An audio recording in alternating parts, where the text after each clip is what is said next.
Saya dengan tidak mengingat masa jemput dan mempersilakan Fadil Ustaz Haji Saiful Abdul Rahman Saiful Ismail untuk menyampaikan bicara berkaitan dengan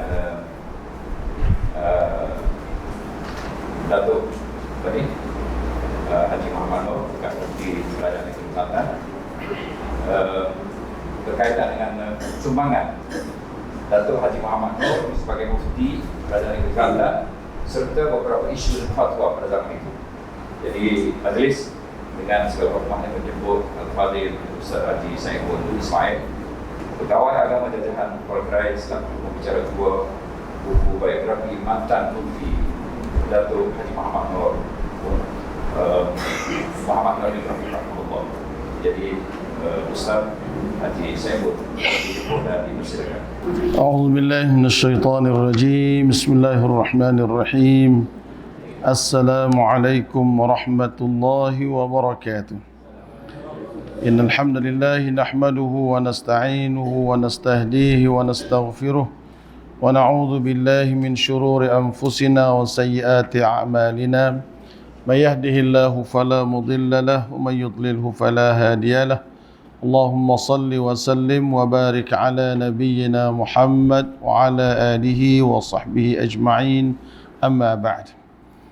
Terima kasih pengurusi majlis yang berbahagia, Datuk Dr. Abdul Basit bin Haji Abdul Rahman Abu Anas Al-Madani, yang dikasihi semua ahli-ahli keluarga almarhum Sahibus Samahah Datuk Haji Muhammad Nur bin Datuk Haji Ibrahim, yang dikasihi anak murid dia Al-Fadhil Ustaz Pak Dahir Madinah, semua para asatiza, semua para hadirin hadirat yang dikasihi sekalian.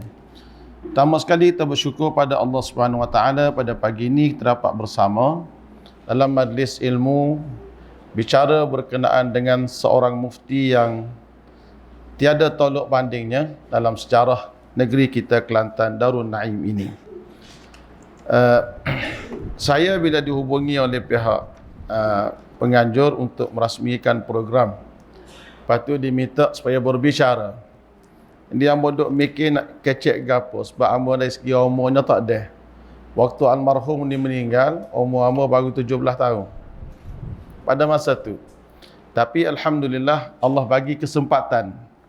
Dalam kerjaya saya pada tahun 2011 hingga tahun 2016, saya diberi amanah sebagai pegawai fatwa di Jabatan Mufti Negeri Kelantan.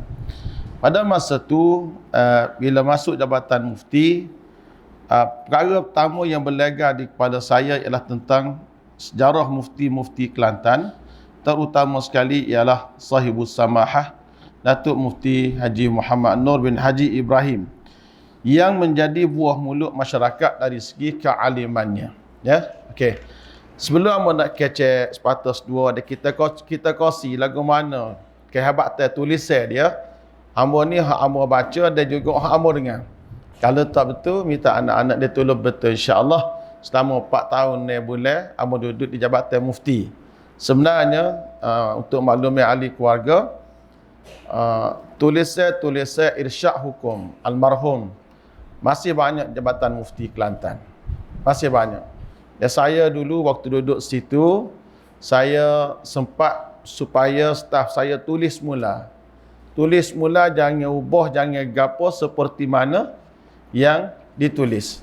Dan kita baca daripada apa yang ditulis ini, alhamdulillah, ni ambo ambil lebih kurang dalam 10 soalan saja untuk kita kongsi betapa seni dan betapa hebatnya almarhum Datuk Haji Muhammad Nur bin Haji Ibrahim.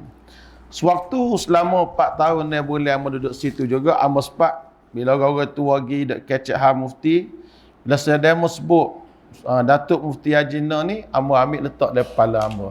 Sebab amo tengok, amo minat dengan dia ni kerana ketegasan dia seperti mana kata sahabat saya, anak bangsu almarhum lah, Tuan Haji Muhammad Munir tadi. Sebelum amo nak pergi situ, nak sebut sikit biar tuan-tuan faham. Mufti ni kita panggil dia Sahibus Samahah. Tu mufti. Kalau timbalan mufti kita panggil dia sahibul fadilah. Jangan salah sebut. Kalau dia sebut depan tu SS sahibus samahah, automatik dia tu mufti. Kalau sebut SF sahibul fadilah, biasanya adalah timbalan mufti. Baik. Lepas tu pula orang gelar dia ni sebagai yang berhormat. Rasmi dia kerajaannya yang berhormat, sahibus samahah Datuk Haji Muhammad Nur bin Haji Ibrahim.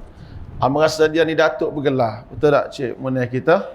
Datuk Kaya Purba. Ya?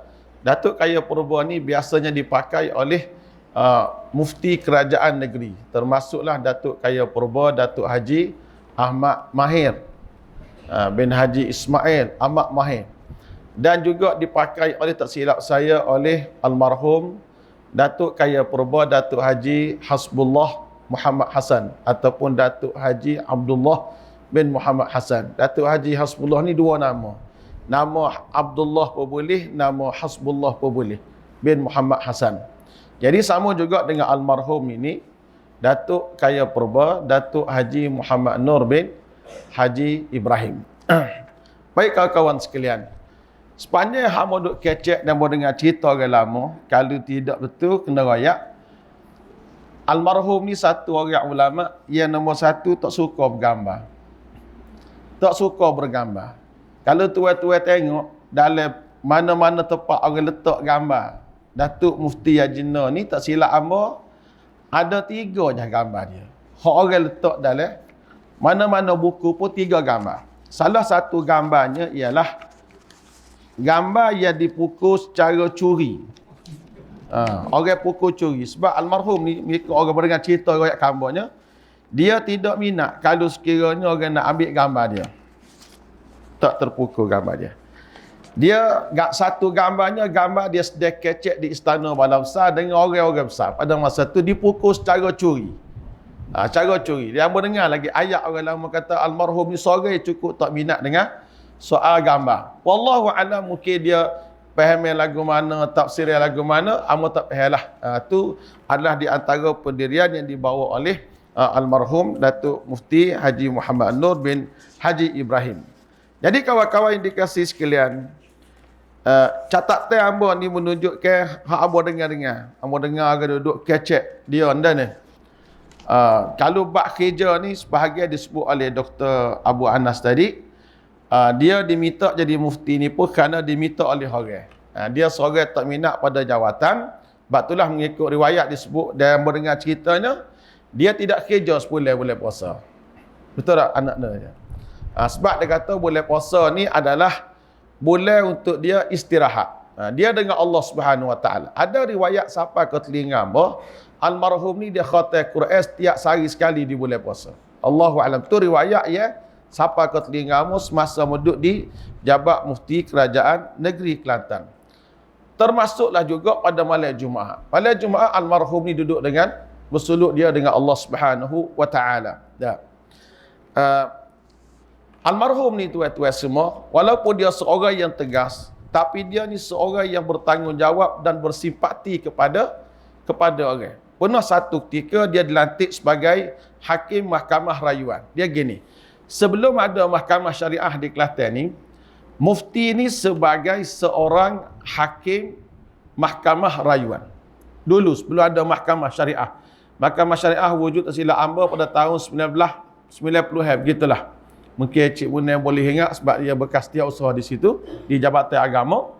Sebab tu kalau Jabatan Mufti hak lama, dan menduduk Jabatan Mufti hak lama tu, dia ada pitu. Pitu Jabatan Mufti hak lama ni boleh pergi ke mahkamah rayuan. Mahkamah rayuan syariah ni mana? Kalau tuan-tuan pergi ke Jabatan Mufti lah ni, sebahagianlah kau belakang tu dewan mahkamah rayuan syariah. Ya ada pitu, tengah tu boleh jemerai di antara Jabatan Mufti nak pergi kepada pejabat mahkamah rayuan syariah tadi. Jabatan Mufti ada lagi bangunan dia mana? Ada sebut rakyat cerita Hatuk Beti yang ni. Jabatan Mufti ni tuan-tuan, bangunan pertama dia ada pakla ni ialah bangunan Klinik An-Nisa. Klinik An-Nisa dalam bandar tu, An-Nisa, sebelah Balai Polis tu, tu pejabat Mufti Kelantan. Kalau tuan-tuan pergi jabat mufti, gambar bangunan tu ada di jabat mufti. Cuma dia mari kumpul setempat ni semasa pemerintahan almarhum Tan Sri Muhammad Yaakob, bukan Ahmad Yaakob, Muhammad Yaakob, zaman UMNO dulu dia buat kompleks Balai Islam. Maka di situ dia pun kumpul ke setempat. Jabatan mufti dia duduk situ, jabatan kehakiman duduk tingkat 2, jabatan agama dan Majlis Agama Islam Kelantan. Sebab tu dia beri nama kompleks Islam Darun Naim. Baik tuan-tuan semua. Satu ketika disebutkan satu riwayat cerita. Almarhum Datuk Kaya Perubahan Datuk Haji Muhammad Nur Ibrahim ni masa menjadi hakim mahkamah ni, dia kerak kes. Bila dia kerak kes ni tuan-tuan, dia tengok orang yang kena kerak kes kena bayar denda, tak boleh bayar. Tak boleh bayar, tak ada piti. Lepas itu bik luar dia tengok orang ni tak boleh bayar duduk situ. Dia tolong bayar. Riwayat sampai ke telingamu. Dia tolong bayar. Jadi orang tanya dia, berapa Datuk bayar? Moga Datuk kerak kes tadi. Dia kata hak kerak kes tu adalah Hakim Mahkamah Rayuan, Datuk Ajina. Tapi hak bayar ni aku ni manusia, aku sia kepada orang. Itu riwayat sampai kepada kita. Baik. Hak mau dengar cerita-cerita orang lama-lama lah. Okey. Almarhum ni seperti yang disebut oleh sahabat Ahmad tadi, sikap bengistia tu menjadikan anak murid dia gerung dan juga menghormati dia. Memang dia ni seorang tok guru yang backing. Kalau mau buat dengan orang-orang hok ngaji dari kelas, mungkin Ustaz boleh ingat cerita dia. Waktu ngaji di Ma'had dulu dia kena pakai sokok oleh kelas. Bila orang masuk oleh kelas ni, dia masuk oleh kelas ni, ada seorang tak pakai sokok atas kepala, dia kelip. Dia tinggal kelas. Nak boleh masuk pula tu dia dah 3 minggu. Digaya di rumah. Ni cerita orang lama. Pasal dia orang alim, dia orang backing. Menyebabkan anak murid ni bila dia nak masuk kelas tu kan, pakak nyok belakang. Pakak hormat belakang, cukup siap diri barulah dia mengajar. Baik. Sumbangan pada ilmu Datuk Doktor dah sebut tadi seperti ilmu falak. Ilmu falak disebutkan satu riwayat cerita kehebatan dia. Satu kali dia naik kapal laut dia pergi Mekah. Dia pergi Mekah, duduk tengah-tengah laut, dia pergi tempat apa dia panggil apa cabin, tempat nakhoda kapal tu duduk. Dia tanya nakhoda kapal tu. Dia kata kita duduk di garis sel berapa ni? Garis sel letter berapa, garis sel bujur berapa? Ini hebat falak tu peti agenda ni. Kita duduk mana lah ni? Maka apa ni nakhoda kapal nak tekanlah butai tengok lagu mana komputer dia. Muka dah ni kan ngaji bab komputer. Dia tak ada komputer, almarhum ni mana ada komputer. Dia kata jangan buka lah muka-mu ni kah. Nak koda kapal, apa mu nak buka, jangan buka. Dia pun rakyat, lah ni kita duduk di garis sel letter berapa, garis sel bujur berapa. Mu buka dia kata. Bila orang buka ni tuan-tuan, serupa dengan duduk dalam sistem tu. Itu otak dia bab falak. Serupa duduk dalam sistem kapal tu sendiri. Lalu nak khoda kapal ni kata ke dia, lah ni mu jangan duduk tempat apa ni kursi mu ali atas tu, mai duduk kali dengan aku sini. Pasal aku nak belajar dengan mu. Seorang ulama yang begitu alim dari segi ilmu falak, tapi malangnya bila mu duduk jabatan mufti dulu, amo cuba nak cari nak himpun ke karya ilmu falak yang ditulis banyak kata karya almarhum Datuk Haji Muhammad Nun Kutai Falak. Tapi pada masa tu kalau kita nak, kita kena cari dengan satu orang dikatakan dia duduk di Terengganu. Ada menyimpan beberapa karya falak almarhum Datuk Haji Muhammad Nur bin Haji Ibrahim. Memang dia seorang yang orang akui kehebatan ilmu falak dia. Sebab tu dulu dia bak tengok anak bulan gapo ni kan. Bila orang tanya dia raya bila Tok Guru, dia pun tanya. Mu tanya aku ni tanya Tok Peti kau, mu tanya Tok Guru. Kalau mu tanya Tok Peti ni pandangan aku, pasal aku ni kerajaan. Kalau mu tanya Tok Guru agenda ni pandangan aku. Tak? Maksud dia. Tak payah buat awak. Dia gini, orang falak ni tuan-tuan, mengikut hisab dianya, ni akan berlaku raya sekian. Tapi bila kerajaan waktu bik hukum, kata kena raya, misalnya lah, falak kata raya esok. Tapi kerajaan kata raya lusa. Maka sebagai kerajaan dia kena raya lusa. Tapi kalau ikut falak dia mungkin raya esok. Jadi bila orang tanya dia, lagu mana Tok Guru, bila raya? Dia pun tanya orang tu balik. Mu tanya aku ni, tanya Tok Peti agenda ke? Mu tanya Tok Guru agenda. Tok Guru jawab Tok Guru. Tok Peti jawab kerajaan. Pasal dia mufti tuan-tuan semua. Tak? Kenapa tu tu? Sekat tu sudahlah, tak kena ayat banyak bab tu. Baik. Lepas tu dikatakan kehebatan falak dia ni, dia boleh dia belajar ilmu, dia boleh menghidu hari-hari akhir dia. Disebutkan riwayat ni hamba dengar cerita. Dia kata gini, katalah dia sakit di rumah dia. Dia bila hari ni setakat mana hari dia meninggal saja. 2, 3, 4 hari belum mati, tanya hari ni hari apa? Dia poyaklah. Dia bila hari setakat hari dia meninggal. Hari terakhir dia sebut hari tu dia meninggal. Dan sila hamba almarhum mati hari Jumaat. Hari Jumaat dia meninggal di rumah dia di Kampung Penambang. Rumah kat masjid tu tak? Habaji dia duduk lah ni. Alhamdulillah. Rumah dia pun pelik dah tuan-tuan semua. Kena kita tengok. Abang naik tak rumah dia jalan jumpa dengan Habaji ni. Rumah dia tak panas. Pasal alik atas dia buka. Dengan dia saing tinggi. Tak? Alik atas tu dia buat jari. Jadi udara panas ni daripada bawah naik alas ke atas.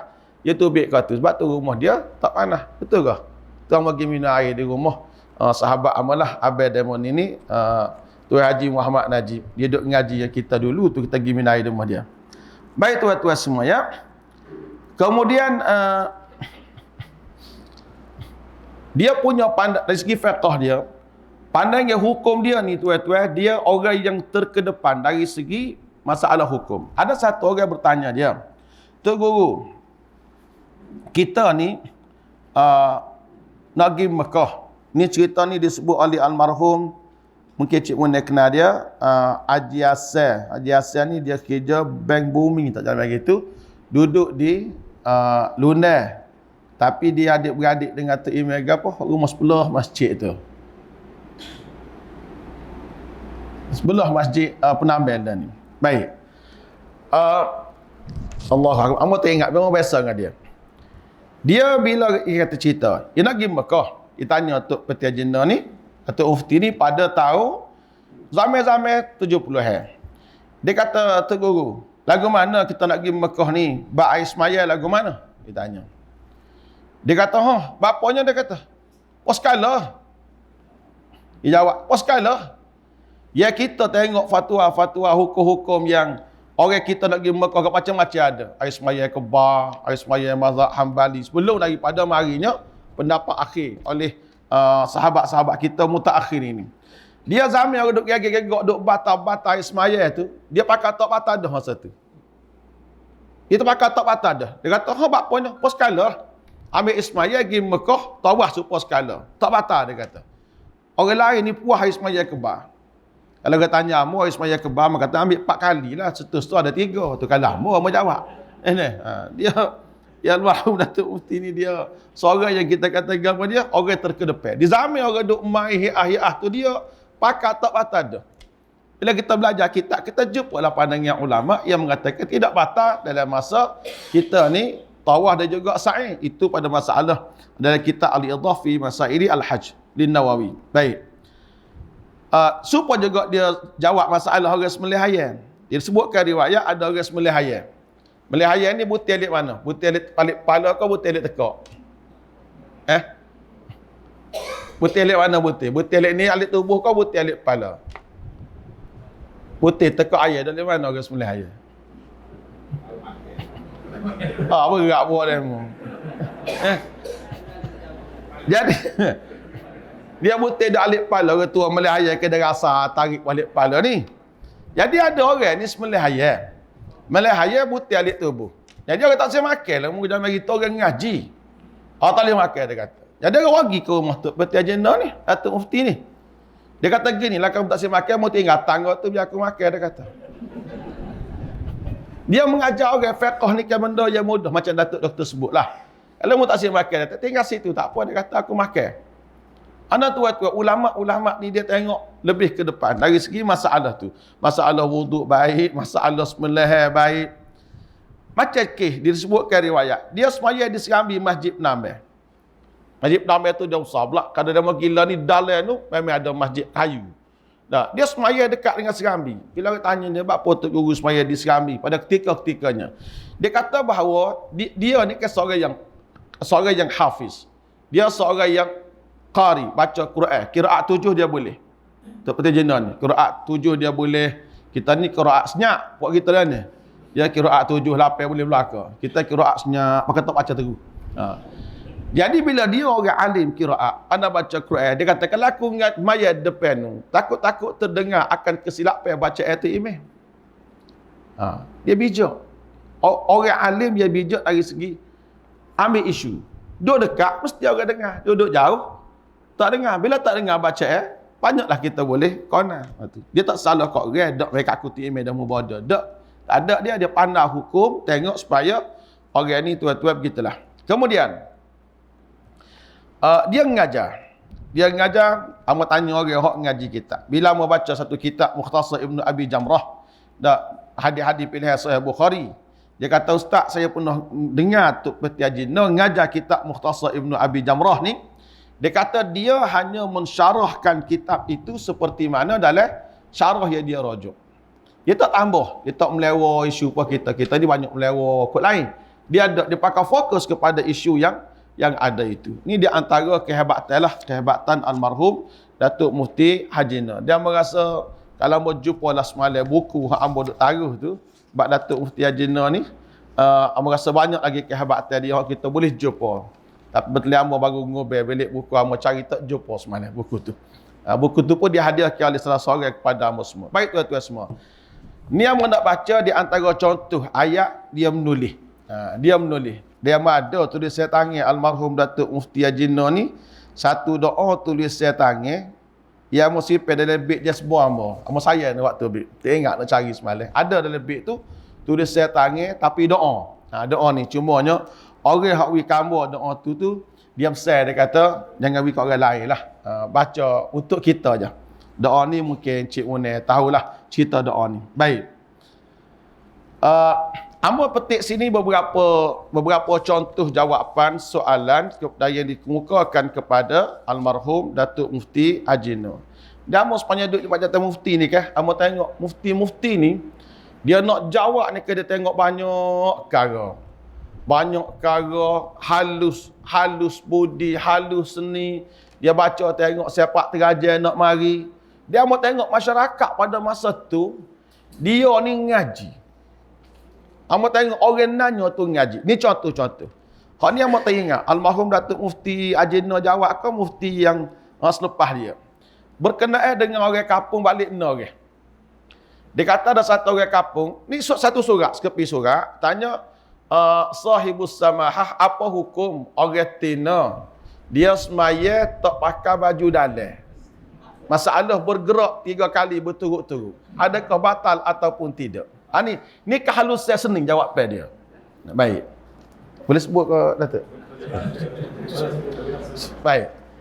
Dia jawapan ni nama tengok mufti-mufti dulu. Kita suka seorang. Dia kata bila dia semaya tak pakai baju dalam, dia rokok buah dada ni bergoyang. Dia kata jika bergoyang dengan sendiri tiada batal dan jika digoyang maka batallah ia. Amo tengok ayat kata la ilaha illallah. Dua isu amo tengok sini. Satunya orang kampung dulu dia ngaji, siapa dia bahas masalah gerak 3 kali. Lepas tu pula orang dia jawab pula jawapan dia tu kemas. Dan mau perhati jawapan yang diberikan oleh sahibul samahah Datuk Mufti Haji No ni.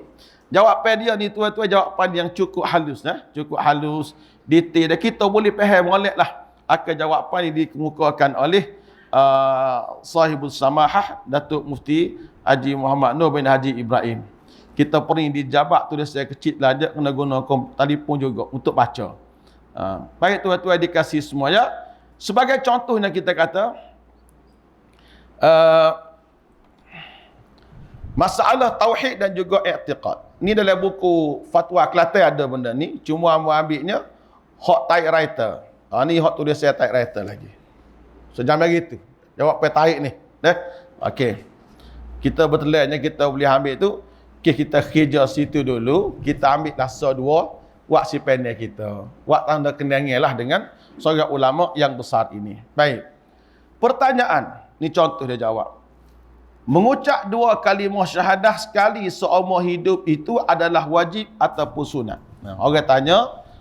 Sahibus samahah Datuk Haji Muhammad Nur bin Haji Ibrahim.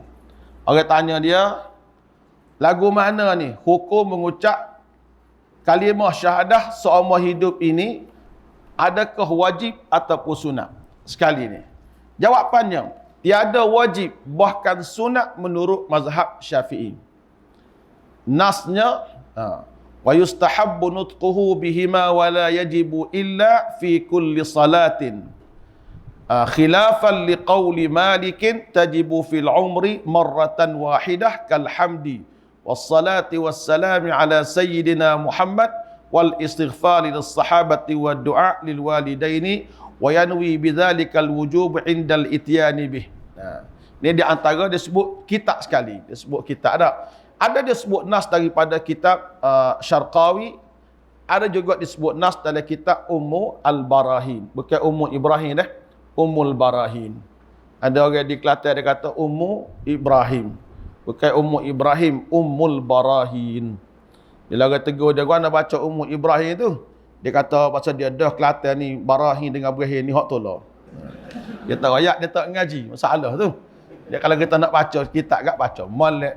Dia sebut nama orang marah dah ni. Sebut tak kena marah. Baik. Dalam syarah Ummul Barahin mengatakan wajib, iaitu menurut mazhab Imam Malik rahimahullahu tabaraka wa ta'ala. Ni contoh. Kemudian orang tanya dia, antara soalannya, seorang beriktikad bahawa suatu tempat itu keramat dan memujanya, serta seperti pokok kayu besar, kubur keramat dan sebagian perkara-perkara itu memberi kesan kepadanya. Adakah orang itu boleh dikira untuk bilangan Jumaat, iaitu 40 orang cukup dengannya dan ianya mengucap 2 kalimah syahadah? Jawapannya, jika beriktikad perkara-perkara tersebut itu boleh meninggalkan kesan, maka tidak syak lagi ia menjadi kafir dan tidaklah sah bilangkan untuk bilangan Jumaat selagi ia berkekalan dan beriktikad yang demikian itu adalah wajib mengucap 2 kalimah syahadah. Itu di antara dijawab oleh ayat oleh almarhum Datuk Mufti Haji Nur bin Haji Ibrahim. Baik, di antara pertanyaannya lagi adalah, adakah Allah Ta'ala menjadikan sekalian alam ini dengan sekali kehendak dan sekali firman kun, atau dengan berbilang-bilang kehendak dan berbilang-bilang firman kun fayakun maksud dia? Jawapannya, Allah Ta'ala menjadikan sekalian alam ini dengan memberi bekas kudratnya dan iradatnya jua, kerana takluk fungsi keduanya itu memberi kesan pada menjadikan alam ini atau tiada menjadikan. Dan tiada Allah Ta'ala menjadikan sekalian alam ini dengan kalimah kun, tiada ia dengan sekali kun dan tiada dengan beberapa kali kun. Kerana kalam itu tiada takluk ia pada mengadakan dan ataupun meniadakan. Ini semua di antara jawapan yang ditulis. Dia panggil irsyad hukum tu semua. Dia gini, kalau fatwa, dia akan kumpul ulama-ulama ramai. Kita nak kata ayat siapa je tulis, susah nak rayak. Kalau irsyad hukum, dia ada jawapan bawah tu, dia akan tulis zaman mufti mana. Katalah contoh, berkenaan dengan agenda mutu pada zaman dia. Agenda mutu pada zaman dia. Agenda mutu. Maka agenda mutu di zaman dia. Ni soalan tahun 27 hari bulan Februari 1972. Yang ni masa tu umur 2 tahun. Pakai kain lapis lagi. Kitanya. Masa tu dah ni. Ni soalan bab agenda mutu. Ada dia saing bawah. Ni saing ayah. Ada lagi saing ayah. Ni ada saing ni. Datuk Haji Muhammad Nur bin Haji Ibrahim, Mufti Kerajaan Kelantan. Adalah saya dengan hormatnya merujuk kepada surat Puan Nanya Noretina yang bertarikh 27 hari bulan Februari 72 dan memaklumkan bahawa fatwa kepada pertanyaan Puan dalam masalah Ajinomoto bagaimana tersebut itu adalah bagaimana berikut. Menurut kaedah yang dipakai oleh alim ulama Syafi'i, Ajinomoto yang heboh beritanya sekarang ni tahun 72 tidak haram dimakannya oleh orang Islam sebelum ditentukan dan diyakinkan bahawa di antara ramuannya ada benda yang diharamkan makannya pada hukum Islam. Dia jawab, selagi tak sah dari segi nak pastikan ramuan yang dia guna tu gapo. Ni pada masa tu, kalau ada ajinomoto zaman kita ni ubah tuan-tuan semua, tak boleh makan lah. Moga hukum ni mengikut keadaan pada masa tu. Ni zaman dia. Maka dia mau pakai zaman lah ni letih. Dia ada masalah hukum ni tuan-tuan, dia berbeza dengan zaman. Seperti jawapan almarhum Datuk Mufti Haji Ismail Yusof. Pada masalah buat rumah guna duit riba sebelum ada pinjaman perumahan Islam. Orang kerja KJL kan? Kerja KJL ni tahun 1990 baru ada skim pinjaman perumahan Islam. Tapi belum pada tu tak ada skim pinjaman perumahan Islam. Lagu mana dengan dia pinjam di bank, adakah rumah tu kena bakar lepas mari hak Islam ni kena bakar duk tengah padan semula? Kau lagu mana? Jadi Datuk Mufti Haji Ismail Yusof dia jawab dengan keadaan pada masa tu. Dia kata pada masa tu lid-darurah, bolehlah kita ambil untuk buat satu rumah yang sederhana duduk kita, untuk keperluan kita. Pada masa tu dia mau tak boleh pakar dengan zaman kita. Kita dah zaman Islamik belaka. Nak pakai hukum tu tak boleh. Hukum tu dijawab pada masa semua sistem ada tu sistem riba belaka. Dia berubah lah bitara yuril azman wal amkan. Tepat masa dia berubah tuan-tuan semua. Baik. Contohlah orang tanya almarhum berkenaan dengan mas kahwin. Ada sikit lagi masa. Baik. Jawapan berkenaan dengan mas kahwin. Tahu tak mas kahwin? Mas kahwin ni mas kahwin orang ten Ni ayat dia ni. Ayat hak kita baca. Mas kahwin menjadi hak. Dia nak jawab benda ni ke? Dia ambil mukaddimah pada syarah jawab. Baca jawapan dia ni kira puas hati. Kita kalau orang tanya jawab orang lipat klik. Dia jawab tu kita yang lipat dah. Itu hebat dia. Patut orang kata orang jadi mufti ni tuan-tuan semua bukan sebagai orang. Tak boleh. Kalau orang tak ngaji fiqh, asal duduk asyik tu. Syarat nak duduk tempat bahagian iftar ni, dia mesti ngaji syariah. Tak dapat tidak ngaji syariah. Baru boleh. Pasal masalah hak mari ni masalah akidah tak banyak. Masalah tafsir Quran tak banyak. Ulumul hadis tak banyak. Hak banyak masalahnya tentu dah masalah melibatkan hukum hakam. Melibatkan fiqh. Apa duduk situ 4 tahun ni boleh. Masalah hak mari tu kalau buat muamalah am rasa dua kalau mari. 4 tahun setengah doktor. Dua ya. Hak lain semua masalah melibatkan hukum-hukum. Lebih-lebih lagi hukum-hukum semasa. Semasa ni kau payah dengan bitcoinnya dengan gapo buat muamalah. Jadi orang nak duduk dalam industri fatwa ni, dia kena orang yang ngaji kuliah syariah. Kalau boleh, kena ngaji talaki kitab daripada kulit kepada kulit. Hak tu memang akan puas hati jawab. Sepanjang yang buat analisis fatwa-fatwa ada, jawapan-jawapan irsyad hukum oleh mufti-mufti kah, kebanyakan mereka akan tulis sumber. Sumber, okey. Kitab I'anah At-Talibin. Jilid berapa, muka surat berapa. Dia tulis. Kerana dia menjawab tu dia tahu. Cuma mari kita orang mutaakhir ini, bila kita buka nas tu ada. Cuma matbaah kita berbeza lah. Pasal dia baca kitab tu cetakkan katalah muka surat jilid yang kedua 126. Mungkin zaman dia matbaah mana? Al-Babil Halabi. Kita baca matbaah lain, cetakkan buku lain. Muka surat akan berubah. Tapi kalau kita cari bab yang sama, mesti kita akan jumpa. Amba ada satu, masa amba duduk situ dulu, ada satu himpunan fatwa, amba tahqiqkan balik. Amba buka kitab-kitab yang ada di Jabat Mufti ni, tengok balik nas tu. Bila amba tengok sini, nas ada. Cuma kita kurangnya, tak ada kitab hak dirajung oleh Sahibu Samahah pada masa tu. Tapi kitab serupa. Muka surat kita berbeza. Itu saja. Tapi mereka ni menjawab soalan ni, dia jawab, dia letak nas. Selagi boleh dia cari mana jawapan dia. Pertama tengok almarhum Datuk Mufti Haji Nur ni, seorang yang dari segi jawapan dia jawab benda ni lengkap. Orang tanya jawab tegak kira. Lindik, boleh klik tidur. Itu kehebatan dia. Kita ni tanya sikit-sikit kak, tak percaya ketuk guru kau. Itu zaman kita, belik buat kita ni. Orang tanya nas sikit, mula kena arah sekali. Itu zaman kita ni macam-macam. Sekat tu sudahlah. Jawabnya, bab mas kahwin. Berkaitan mas kahwin. Ini contoh, ayat dia ni. Mas kahwin menjadi hak kepada seorang perempuan apabila berlaku saja akad ijab dan qabul. Adalah menjadi hutang bagi perempuan selagi tidak dibayar. Walaupun dengan berlalu masa berapa lama ataupun berlaku perceraian, mas kahwin bukanlah sebagai harga bagi seorang perempuan, kerana dalam soal perkahwinannya, seseorang perempuan bukanlah dijual sebagai barang-barang, tetapi mas kahwin diwajibkan atas lelaki bakal suami mengeluarnya sebagai menandakan si lelaki sanggup bertanggungjawab dalam segala perkara dalam hubungan suami isteri.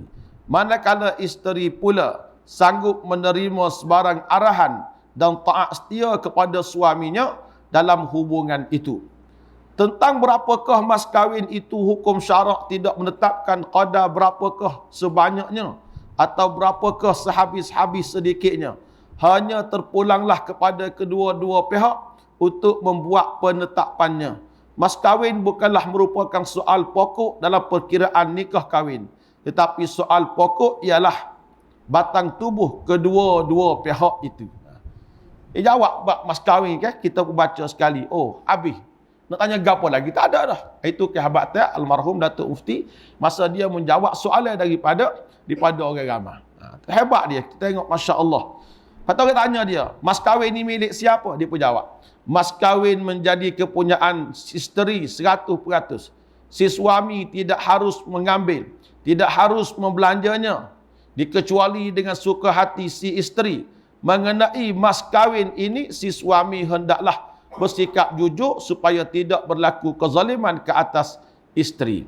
Insya-Allah tak? Dijawab tegak. Orang kata ada ilmu banyak tak boleh jawab detail gini. Dia jawab tu kan ketika mencakupi belakang. Baca tu gak, masya-Allah. Itu kehebatan tuan-tuan semua. Orang panggil kehebatan ilmu yang ada pada almarhum. Perkataan dia pilih pula perkataan orang boleh faham belakang. Tuan-tuan dengar saat ni jawapan ditulis oleh almarhum. Boleh faham belakang ke tak?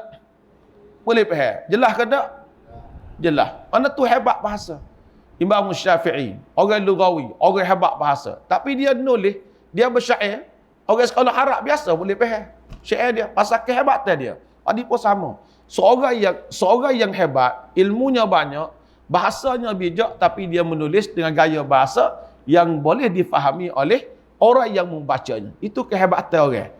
Kita ni berasa bangga boleh kecek bahasa sophisticated. Contohlah, boleh kecek orang putih sepatah dua tegak melengok faham dah lain dah ni. Tengok Datuk Mufti ni, orang putih pun dia boleh. Masya-Allah. Orang tua dulu hebat, rupa-rupa tuan-tuan semua. Kita ada dia tak. Kalau kaji manuskrip dia, artikel dia, masya-Allah. Baik. Ni contoh yang kedua. Nak habis masa sikit ya. Harta peninggalan si mati. Lagu mana jawapan dia? Harta peninggalan si mati. Dia kata harta peninggalan si mati setelah ditolak bayaran hutang dan apa yang ditolak bayaran hutang atau apa yang diwasiatnya. Bawa napok itu dia sebut, betul selama. Tua wadah umur hamba tu dia ni. Dan ditolak perbelanjaan kematiannya qadar yang wajib. Wajiblah dibahagi mengikut hukum pusaka kepada semua waris yang boleh menerimanya. Sama ada yang tinggal dekat atau jauh, sama ada yang sudah cukup umur atau yang belum. Dan untuk menentukan orang-orang yang boleh menerima pusaka dan orang-orang yang tidak boleh menerimanya, itu berhubunglah dengan mana-mana pihak yang boleh memberinya. Dia kata, nak tahu lagi jawapan dia, kita tanya pihak berwajib lah. Mana nak kita tanya tu, serah kepada tuan-tuan sekalian. Dia jawab soalan kita baca juga, masya-Allah. Orang tanya dia pula, pagar maksiat. Maksiat lagu mana? Dia pun jawab, dia kata, maka lebih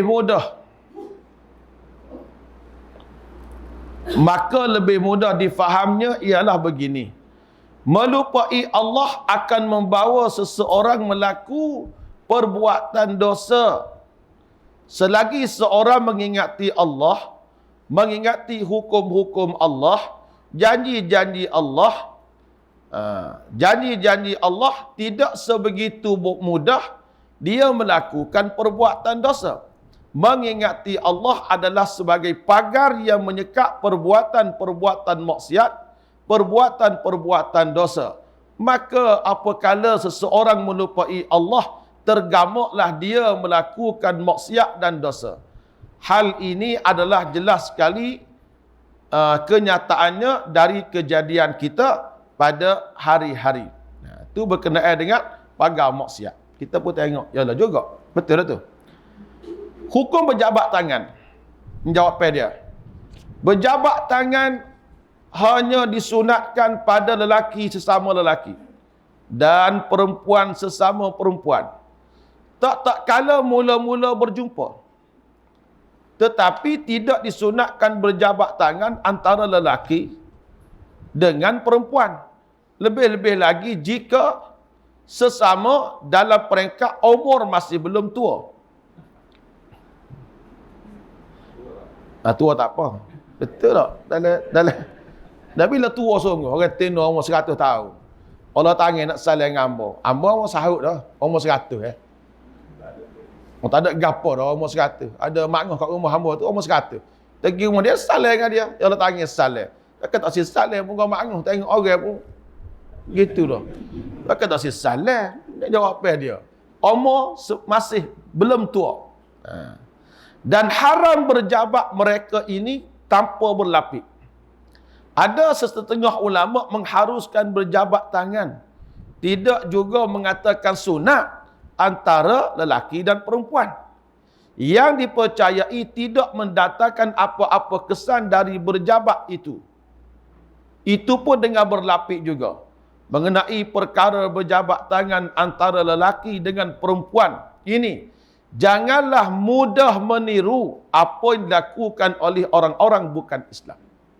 Itu pesan daripada almarhum sahibu As-Samahah dalam menjawab masalah hukum orang yang berlapik tangan tadi. Orang bersalah tadi. Ada dua lagi tu semua kita berhenti pada insya-Allah nah. Nak suruh dengar ayat dia lah. Kita wacana dia ni kita dengar gapo kata dia. Baik. Dua soalan lagi. Adakah jatuh talak semasa mengandung? Jawabnya, isteri pada masa mengandung dicerai oleh suaminya, jatuh juga talaknya.